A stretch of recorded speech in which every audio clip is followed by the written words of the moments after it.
Locus of a point, question जो हमने previous day select किया था उसी से कनेक्ट क्वेश्चन है, मगर उसमें और इसमें क्या चेंज है वो आप देखेंगे। A and B are two fixed points वहां भी थे, मगर उस क्वेश्चन में फिक्स्ड पॉइंट के कोऑर्डिनेट आपको क्वेश्चन में ही गिवन दैट थे। अभी आपके पास वो फिक्स्ड पॉइंट के कोऑर्डिनेट नहीं है। अगर क्वेश्चन में ये चेंज आता है तो आप यही देखते रहेंगे कि सर आपने fixed point A and B के कोऑर्डिनेट राइट नहीं किया है। या आपको खुद सोचना है कि ऐसी कंडीशन में टू फिक्स्ड पॉइंट के कोऑर्डिनेट आप किस टाइप से एज्यूम करेंगे, और ये फिक्स्ड पॉइंट जो ए एंड बी है ये vertices of a triangle ABC के। A and B are two fixed points in the triangle ABC. केवल मूविंग पॉइंट, जो पॉइंट मूव कर रहा है उस पॉइंट को उसने रखा है in triangle ABC, that means point C. Vertex C moves in such a way that condition है cot A plus cot B equal lambda, where lambda is a constant. Then find the locus of moving point C. Actuality में कुछ question आपने देखा होगा previous day, moving point के coordinate ये आवश्यक नहीं है कि आप एक्स के ही लेके चले।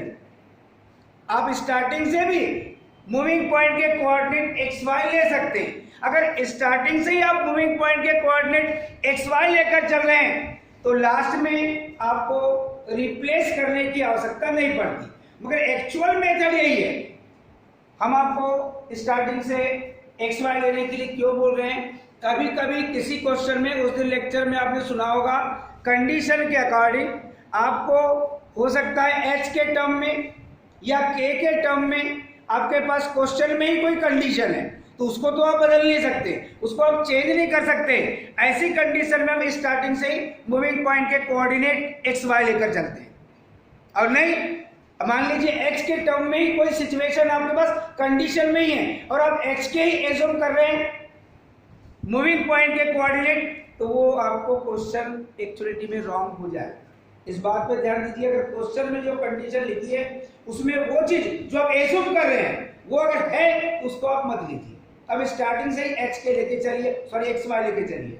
तो आज हम एच के लेके चलेंगे, फुल मेथड में चलेंगे, जो एक्चुअल मेथड है आपके पास लोकस की, कि जब भी आपको किसी भी पॉइंट का लोकस फाइंड करना है तो स्टार्टिंग में मूविंग पॉइंट के कोऑर्डिनेट आपको एच के एज्यूम करने पड़ेंगे। तो सबसे पहली चीज तो यह है कि जो फिक्स्ड पॉइंट का है, जब भी आपको पॉइंट के कोऑर्डिनेट नहीं मालूम है तो आप उसके लिए क्या करेंगे वो सिचुएशन में आपको बताने जा रहा हूं।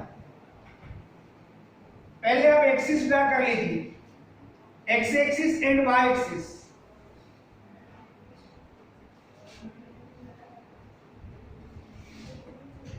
ये फर्स्ट वर्क है आपका।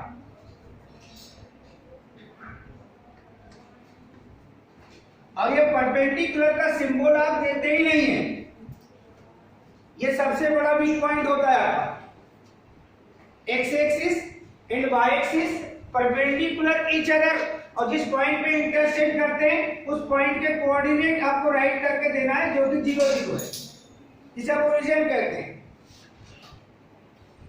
अब फिक्स्ड पॉइंट जब भी आपको लेना है तो ओरिजिन से जितने डिस्टेंस में आप पॉइंट ए ले रहे हैं उतने ही डिस्टेंस में आप पॉइंट बी भी ले लीजिए नेगेटिव एक्स एक्सिस के अकॉर्डिंग। ये पॉजिटिव एक्स एक्सिस, ये नेगेटिव एक्स एक्सिस। अगर मान लीजिए डिस्टेंस को आप स्मॉल ए कहते हैं तो यहाँ पर भी डिस्टेंस ऑलवेज भी पॉजिटिव, डिस्टेंस ऑलवेज भी पॉजिटिव। ये डिस्टेंस जो ले रहे हैं ओ ए इक्वल ओ बी, ये आपके ऊपर डिपेंड करता है, इसको भी आपने ए लिया है। But point B lie on the negative X axis and point A lie on the positive X axis. अब वो कौन सी एक्सिस पे लाई करता है फिर उसके अकॉर्डिंग आपके कोऑर्डिनेट राइट किए जाते हैं। आपको इतना पहले से ही पता है, इन एक्स एक्सिस वाई कोऑर्डिनेट 0 होता है और इन वाई एक्सिस ये आपको पहले से ही पता है। तो डेफिनेटली जो आप लोग यहाँ पर सिचुएशन एज्यूम करके चलेंगे ये आपके ऊपर डिपेंड रहता है। लेट ओ ए इक्वल ओ बी, ये डिस्टेंस है जो आप एज्यूम कर रहे हो और उसको आपने लिखा है small A, and point A lies on positive x-axis and point B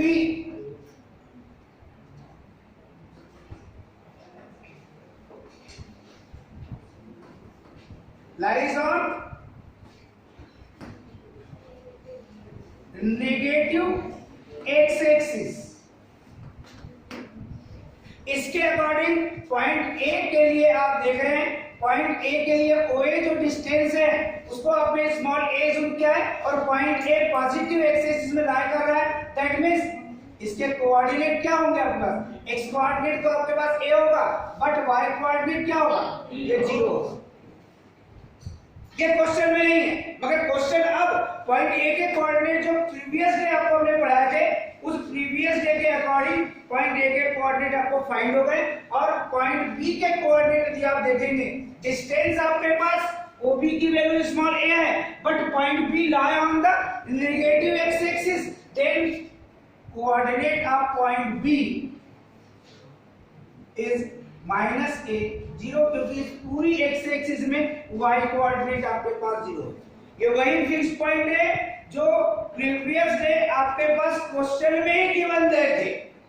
तो आपके पास सिचुएशन क्या मिला कि पहले तो आपने ऑन एक्स एक्सिस ओरिजिन से सेम डिस्टेंस में आपने 2 पॉइंट्स ले लिया है, A and B. Point A को आपने पॉजिटिव एक्स एक्सिस के अकॉर्डिंग और पॉइंट बी को आपने नेगेटिव एक्स एक्सिस के अकॉर्डिंग, और डिस्टेंस को आपने ए जोन कर लिया।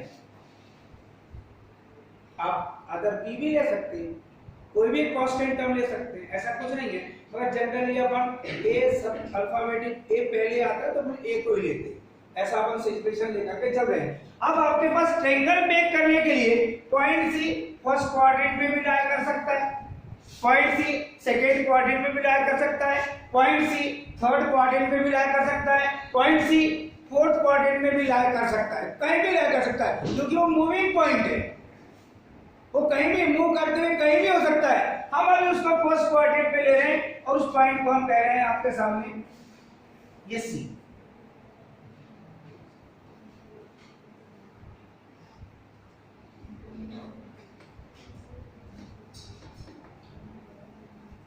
इस पॉइंट को सी लेकर के उसके कोऑर्डिनेट आप एच के ले लीजिए, और एच के अगर आपको पसंद ना हो तो आप स्टार्टिंग से एक्स वाई ले लीजिए, कुछ फर्क नहीं पड़ता। आपको बाद में h को आप x से रिप्लेस करते और k को आप y से रिप्लेस करते, ये सिचुएशन आपको करना नहीं पड़ेगा, मगर मेथड कहती है लोकस की, उसके अकॉर्डिंग हमको चलना पड़ेगा। अगर आपके पास मूविंग पॉइंट के कोऑर्डिनेट पता नहीं है तो आप सबसे पहले मूविंग पॉइंट के कोऑर्डिनेट h के एज्यूम कीजिए, मगर h और k के ऐसी कोई टर्म अभी भी क्वेश्चन में नहीं आप ले सकते हैं, अब है तो फिर आप x y लीजिए, क्योंकि उस दिन एक क्वेश्चन मैंने आपको बताया था PA plus PB which is equal, जहां ट्वाइस ऑफ C लिखा था वहां अगर ट्वाइस ऑफ K हो जाए तो फिर आप H के मूविंग पॉइंट के कोऑर्डिनेट नहीं लेंगे, और लेंगे तो आपका लोकस ही रॉन्ग आएगा, क्योंकि वो K क्वेश्चन में जो था वो आपके पास जो आपने एज्यूम किया है उसके अकॉर्डिंग भी चलते रहेगा। ये आपको सावधानी रखनी है। 99 मार्क्स लेने वाला जो स्टूडेंट है वो ऐसे ही क्वेश्चन में, तो उसको पता है कि एच के सर ने लिए थे, मगर सर ने ये नहीं बताए थे कि अगर एच और के अगर क्वेश्चन में ही आ जाए तब हम एच के नहीं लेना है, क्योंकि आप समझते हैं सर ने बार बार बोले थे कि मूविंग पॉइंट के कोऑर्डिनेट एच के ही लेना है, मगर कब नहीं लेना है ये भी मैंने बता चुका हूं। उसके बाद भी आप लेंगे तो बहुत ब्रिलियंट स्टूडेंट होंगे। इस पॉइंट सी को पॉइंट ए से ज्वाइन कीजिए और कहीं लेते हैं, अच्छा नहीं लगेगा।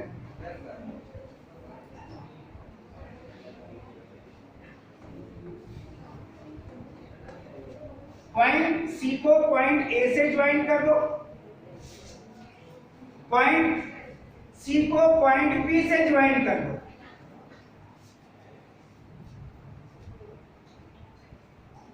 अब आपका ट्रायंगल ABC ये आपका कंप्लीट है। सी मूविंग पॉइंट है आपका। पॉइंट सी से सबसे पहले तो आप परपेंडिकुलर ड्रा कर लीजिए। ये तो मैंने आपको ऊपर लिख दिया, तो यहां बताने की आवश्यकता नहीं है। पॉइंट सी से आप परपेंडिकुलर ड्रा कर दीजिए और इस परपेंडिकुलर को आप जो पॉइंट देना चाहें वो आपके ऊपर डिपेंड करता है। अगर आप इसको एल कहते हैं और कैपिटल लेटर में लेना पड़ेगा, C L perpendicular A B. आपने अगर परपेंडिकुलर ड्रा किया है और उसके कोऑर्डिनेट आपने एच के एज्यूम किया है, तो पहले तो आप इसको एज्यूम कर लीजिए, let moving point C which coordinate H comma K. फिर सेकेंडरी क्या करेंगे, C L perpendicular to X axis, C L perpendicular draw किए बेटे आपने ऑन एक्स एक्सिस, तो डेफिनेटली ओ एल की वैल्यू आपको पता है कितनी होगी, ये आपके पास रहना चाहिए। दूसरी चीज, आपके पास सी एल की वैल्यू कितनी होनी चाहिए वो भी आपके पास इंफॉर्मेशन में चाहिए। तो ओ एल की value that means point C का X coordinate that means H,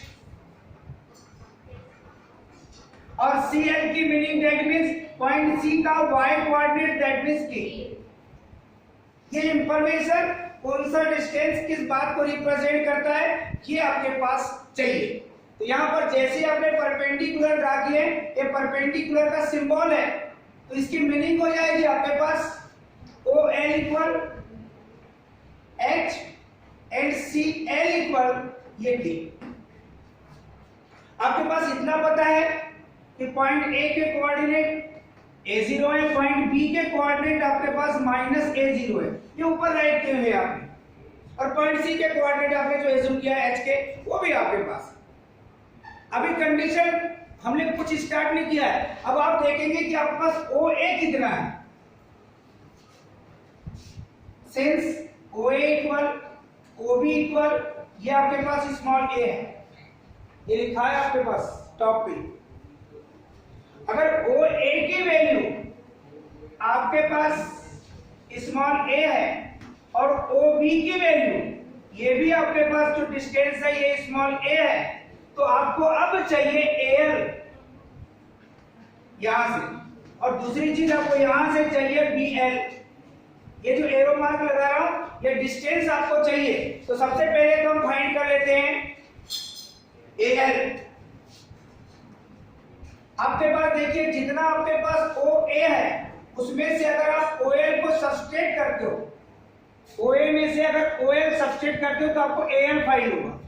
तो AL की वैल्यू OA की वैल्यू कितनी है आपके पास, ये आपने राइट करके दिया है स्मॉल a, और OL की वैल्यू आपने अभी अभी यहां लिख के रखा है कितना है स्मॉल h, ये वैल्यू आपको मिल गई AL की। सिमिलरली अब आपको BL की भी वैल्यू चाहिए। BL बहुत ध्यान से देखिए आप, BL का मीनिंग है OB plus OL, OB plus OL। OB की वैल्यू आपके पास लिखी हुई है कितनी है स्मॉल a, और ये प्लस OL की वैल्यू ये भी आपके पास लिखी हुई है कितनी है स्मॉल h। यानी ये जो रिजल्ट आपने अभी यहाँ पर फाइंड करके रखे हैं, चाहे तो आप यहाँ पे लिख सकते हैं ये आपके पास a प्लस h और ये रिजल्ट है आपके पास a माइनस h। अब यहाँ पर जो सबसे इंपॉर्टेंट चीज आपके पास आ रही है, ये इस ट्रायंगल की बात कीजिए।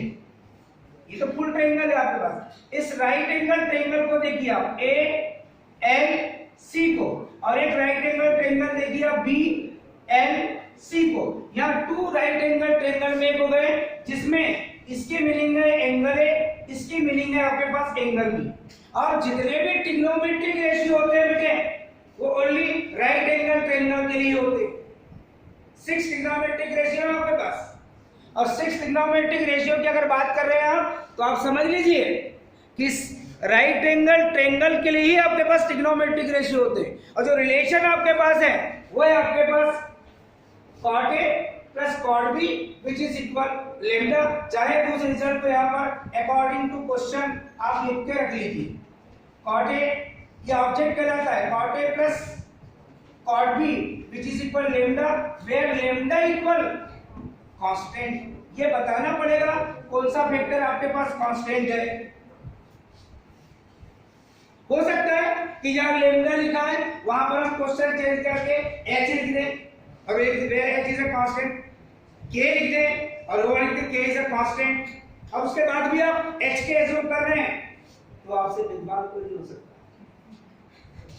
इतने सिचुएशन बताने के बाद भी, क्योंकि आप ये जो यहाँ पढ़ रहे हैं वो सब चीजें अपन चेंज करते रहते हैं। एक ऑब्जर्वेशन में आपको पढ़ाया जाता है, और जब सेकेंड ऑब्जर्वेशन में आप पेपर देते हैं तो वहां ये सोचते हैं कि आपको जो बताया गया था उसमें आपने कितना ध्यान से सुना है, क्योंकि आप सेम टू सेम क्वेश्चन नहीं देखेंगे पेपर में,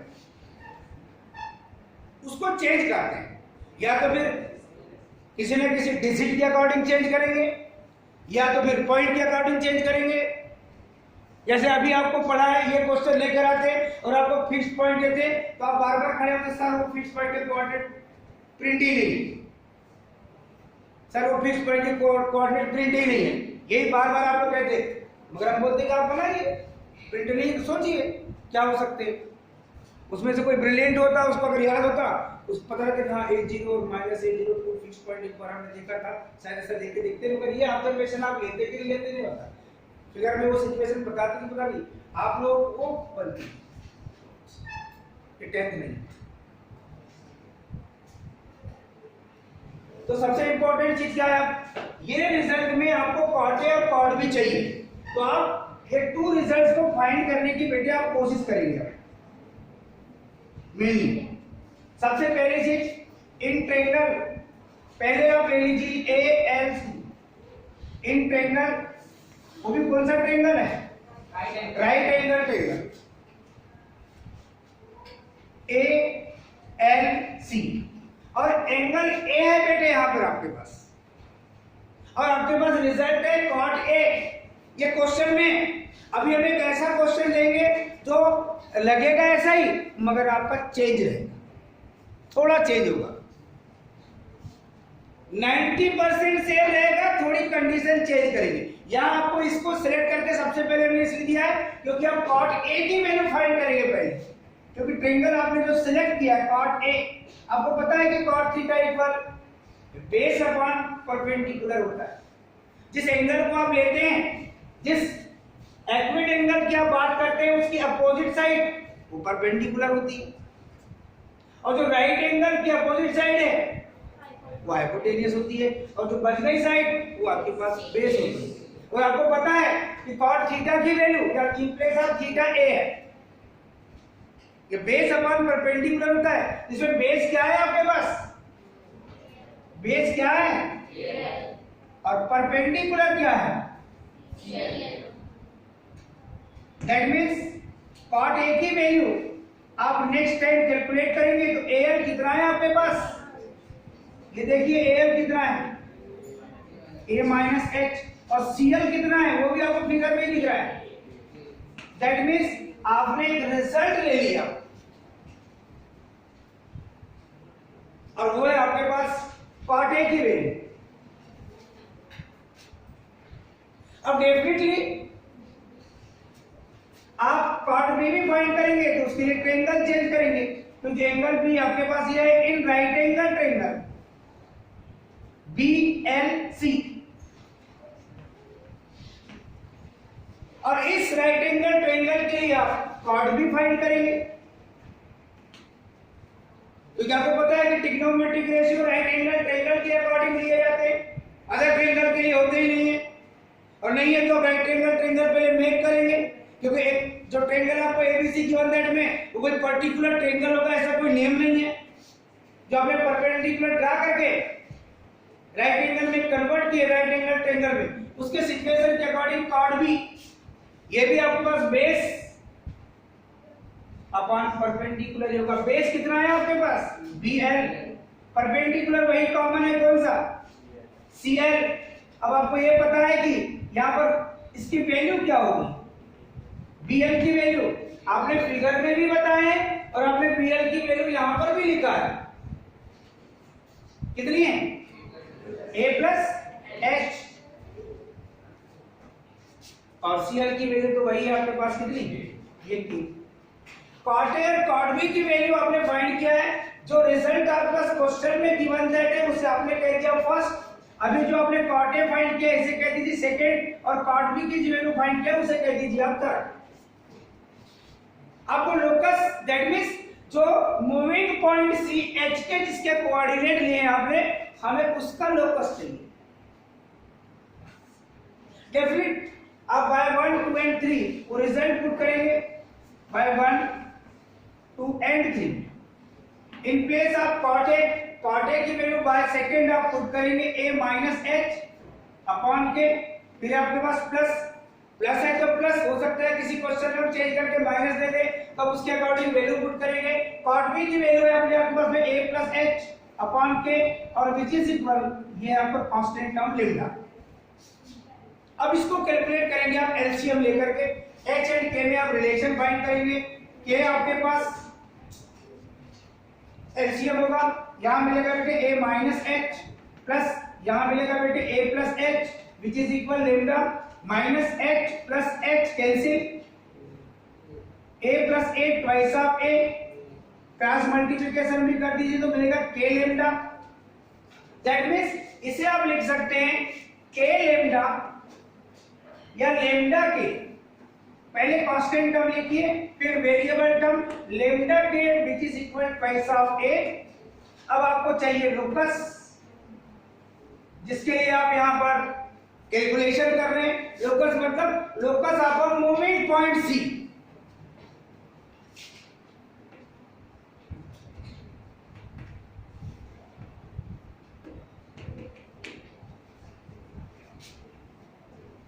इन place of k we put y, क्योंकि यहां h की टर्म तो है ही नहीं, h अगर होता तो इन प्लेस ऑफ h आप क्या पुट करते, x, और इन प्लेस ऑफ k क्या पुट करते हैं आप, y। ओनली k है तो k के अकॉर्डिंग आप पुट करेंगे y which is equal twice of a। a जो आपने क्वेश्चन में डिस्टेंस लिया था वो आपको दिखाई दे रहा है, लैम्डा तो आपके पास क्वेश्चन में ही था, आप या तो ये लिख सकते हैं और नहीं तो y equal twice of a upon lambda, वैसा भी राइट कर सकते हैं, दोनों ठीक, ज्यादा बेस्ट ये है मेरे हिसाब से। अभी जो क्वेश्चन में कंडीशन थी, उस क्वेश्चन में जो कंडीशन लिया है आपने, उसके अकॉर्डिंग जो रिजल्ट फाइंड किया है उस रिजल्ट को आप देखते रहिए। अब हम क्वेश्चन को थोड़ा चेंज करेंगे, यानी केवल कंडीशन चेंज करेंगे, बाकी क्वेश्चन वही रहेगा। और उसके बाद जो आपको लोकस फाइंड करना पड़ेगा उसमें आपको क्या सोचना पड़ेगा, ये मेन चीज। यहां पर जो रिलेशन था जो आपके पास में कॉट ए और कॉट बी गिवन दैट में था, या इसके हाइपोटेन्यूज से कोई भी नहीं थी, आपको बेस और परपेंडिकुलर के अकॉर्डिंग ही सोचना पड़ रहा था। अभी जो क्वेश्चन हम चेंज कर रहे हैं उसको भी आप देखेंगे।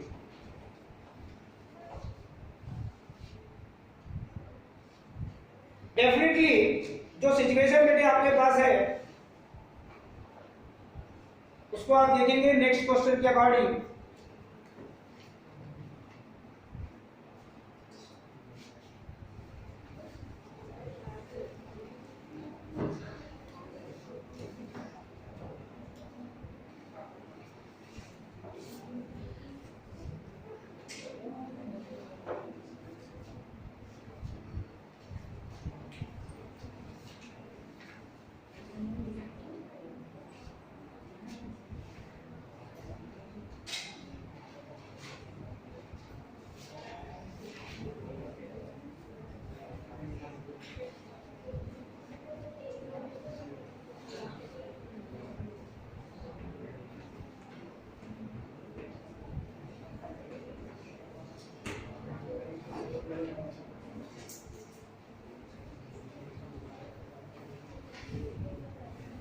क्वेश्चन अभी आप देखिए,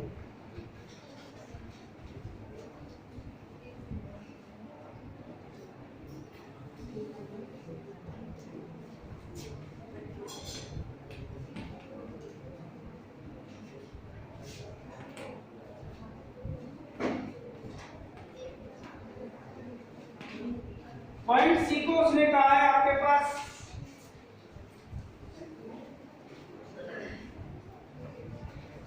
A and B are two fixed point in the triangle ABC.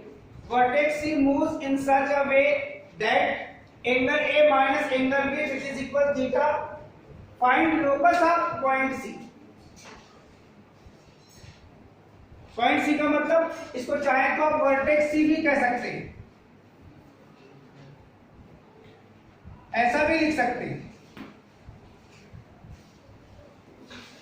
Question में जो cot A plus cot B equal lambda given that में था, उसको चेंज करके उसने अब आपके पास क्या दे दिया बेटे, angle A minus angle B equal theta, यानी टू एंगल का सब्सट्रैक्शन एक अदर एंगल के अकॉर्डिंग गिवन दैट।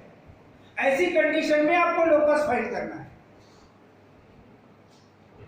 क्योंकि आप यहां क्वेश्चन करेंगे, आपको इतना पता है ये सारे सिचुएशन में जो आपने triangle A and B are two fix point वही है, C मूविंग पॉइंट है वो भी वही है, पॉइंट C के कोऑर्डिनेट आपने एज्यूम किया है वो भी वही है, और डेफिनेटली आपके पास जो रिलेशन दिया है angle A minus angle B, इसकी वैल्यू आपके पास थीटा है, तो डेफिनेट है कि आपके पास जो लोकस आएगा वो थीटा के टर्म में आएगा।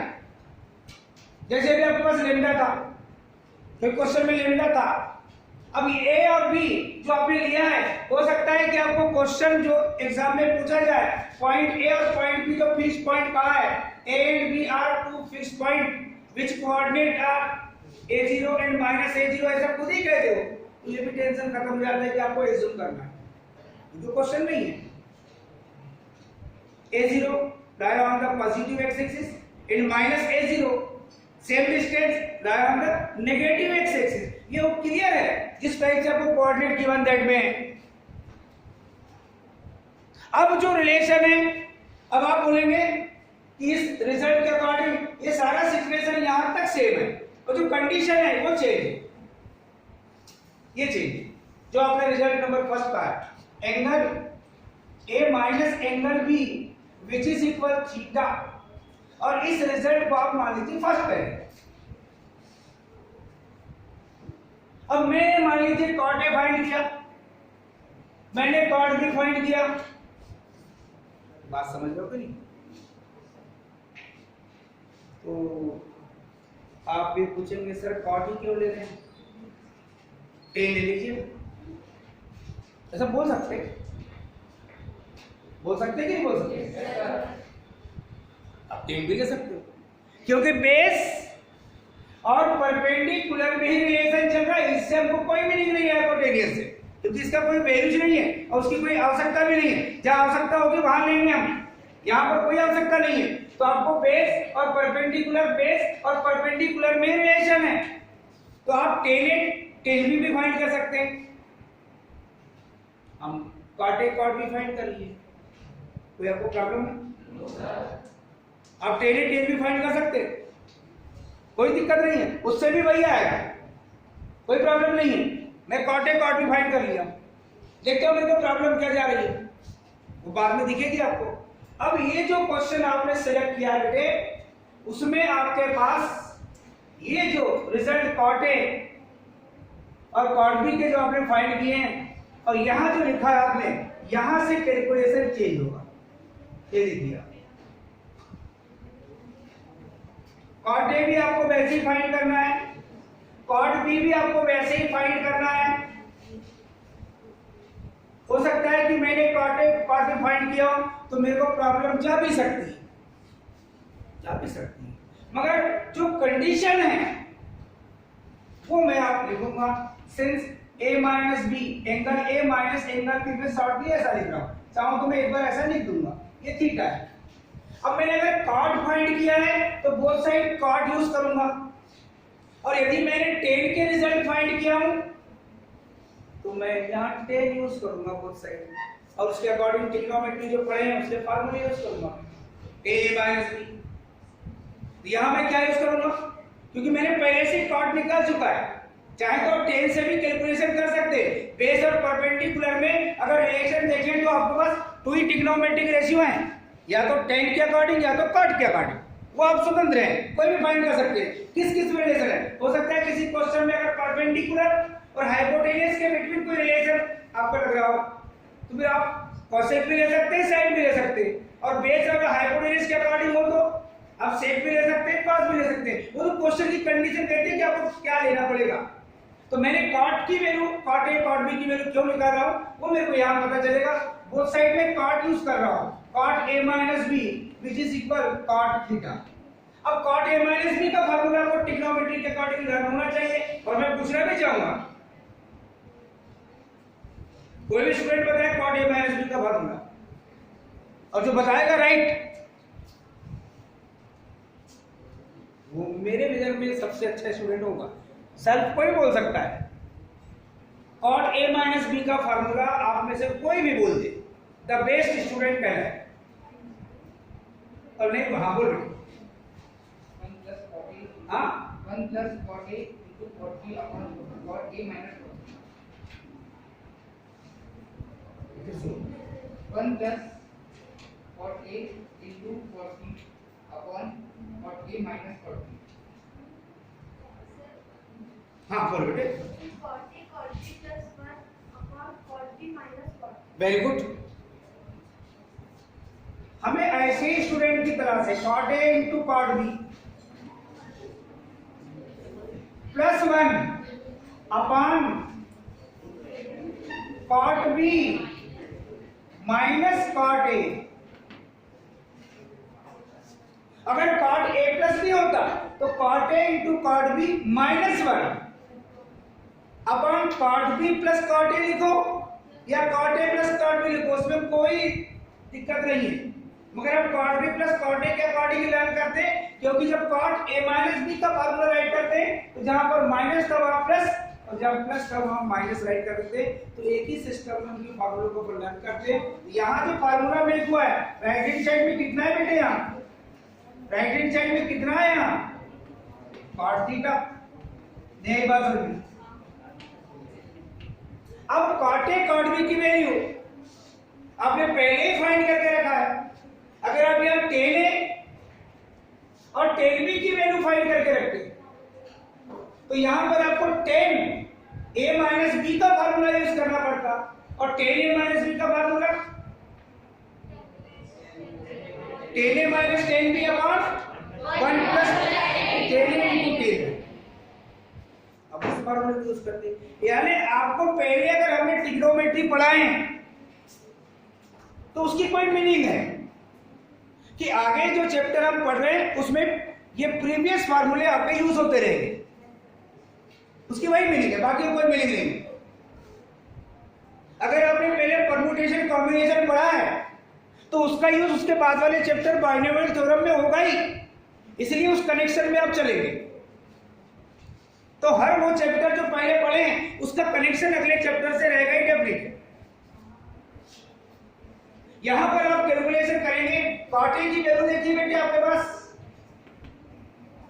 a minus H upon K into A plus H upon K plus 1, और इसके अपॉन में क्या है बेटे cot B minus cot A. Cot B की वैल्यू कितनी है, cot B A plus H upon K minus A minus H upon K. ये सारी वैल्यू आपने पुट किया, इक्वल में कितना है बेटे आपके पास कॉट थीटा। अब इसे आपको कैलकुलेट करना है, इस बात पे आप ध्यान देते हुए चलिए।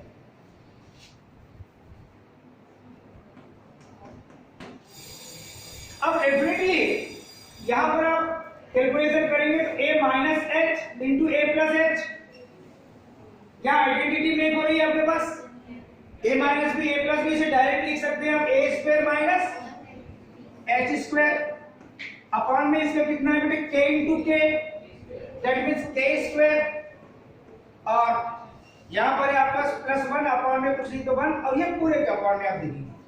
यहां पर एलसीएम लेके सॉल्व करेंगे बेटे आप, k एलसीएम आएगा,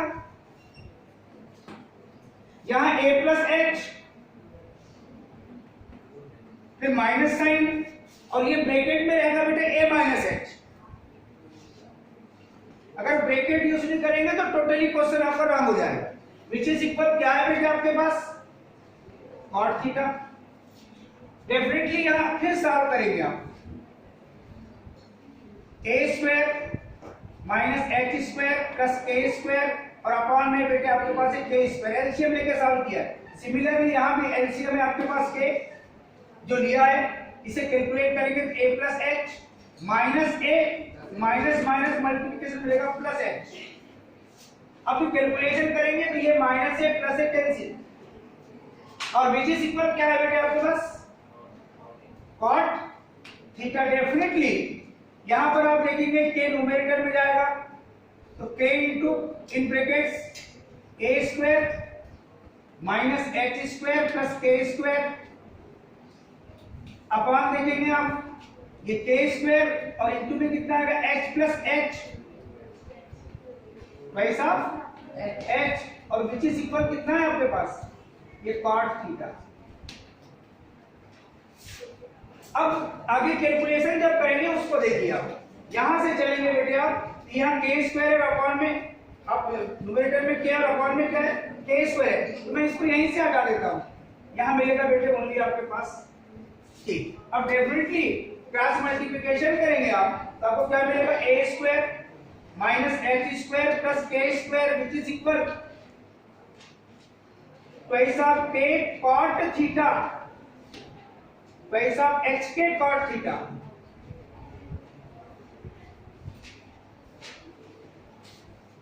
अब इसको और थोड़ा सॉल्व कर लीजिए आप, द बेस्ट। तो मैं उस इक्वेशन को टॉप पे लिख देता हूं क्योंकि अब क्वेश्चन तो कोई होना ही नहीं है, अब बचाने की आवश्यकता भी नहीं है मुझे।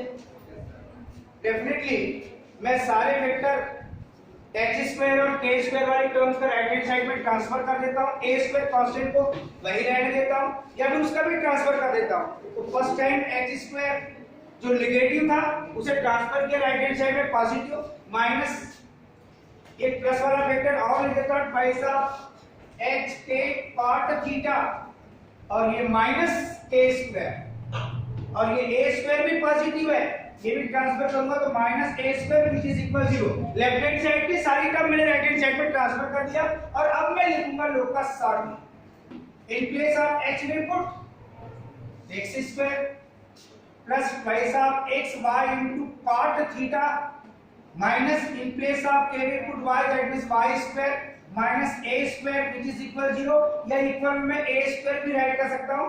ये एक्चुअलिटी में आपके पास लोकस फाइंड हुआ है, जो क्वेश्चन था उसकी कंडीशन चेंज तो लोकस चेंज, ये सारी चीजें आपके साथ चलती रहती है बेटे। अब कैलकुलेशन करते हुए आप डेफिनेटली जिस ऑर्डर में आप राइट करें वो आपके ऊपर डिपेंड करता है। आप इसको अगर रिपीट करना चाहते हैं तो आप उसके अकॉर्डिंग में देख सकते हैं। 10 a और 10 b की वैल्यू फाइंड करके उसमें आपको क्या एडवांटेज मिलता है वो भी घर में जाकर देख लेंगे आप।